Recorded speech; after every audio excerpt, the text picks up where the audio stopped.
Radical Dude here, and today we're going to learn about the distributive property.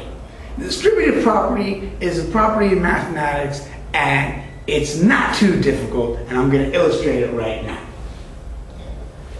Just say we're planning a little bit of a party, just a little gathering, and we have 4 cookies and 5 donuts.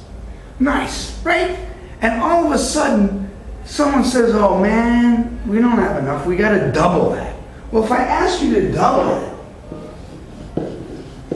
what are you going to get? You're going to get 8 cookies and 10 donuts, right?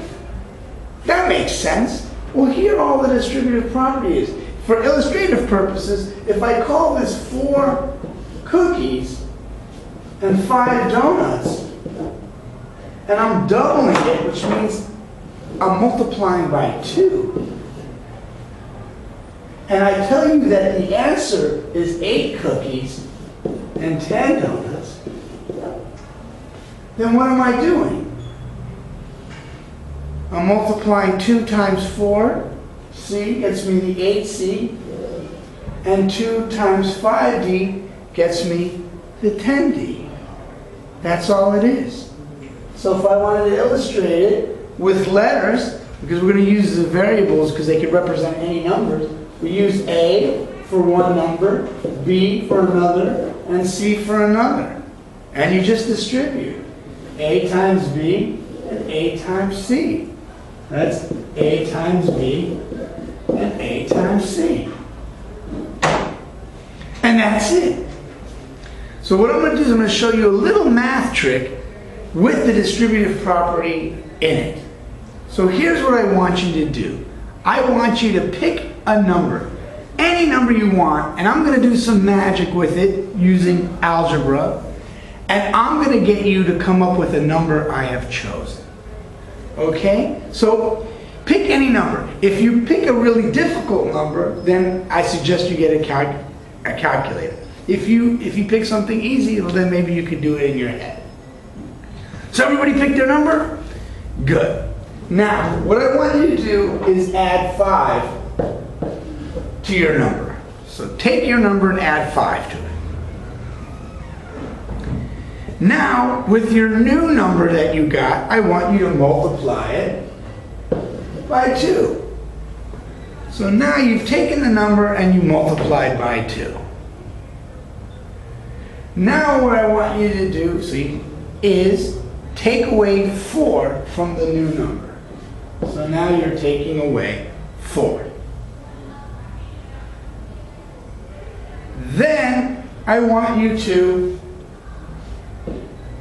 divide by 2.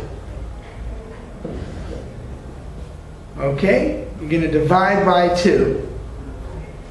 And at the very end, I want you to subtract your number.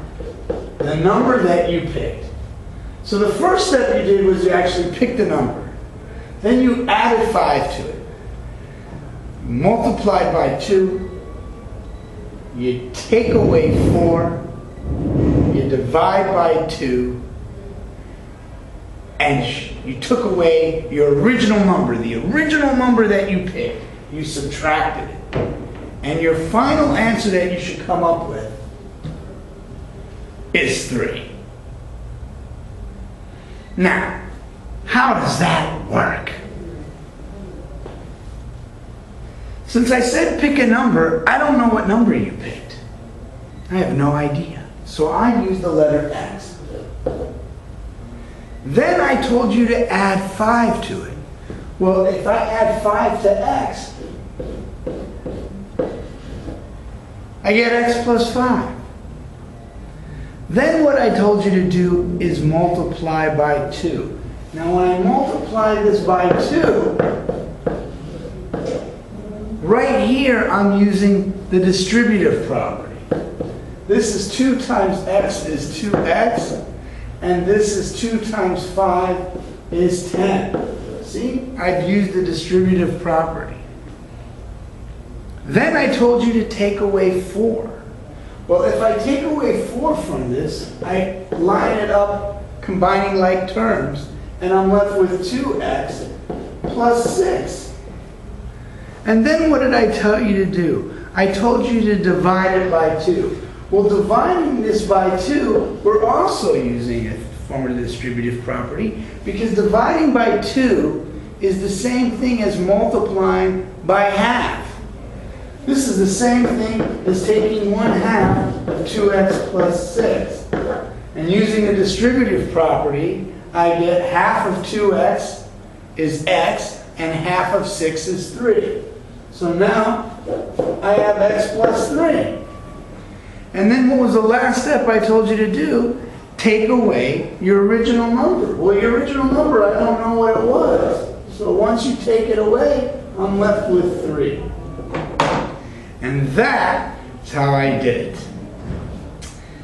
Hey, this has been Radical Dude, and I hope I was able to teach you something.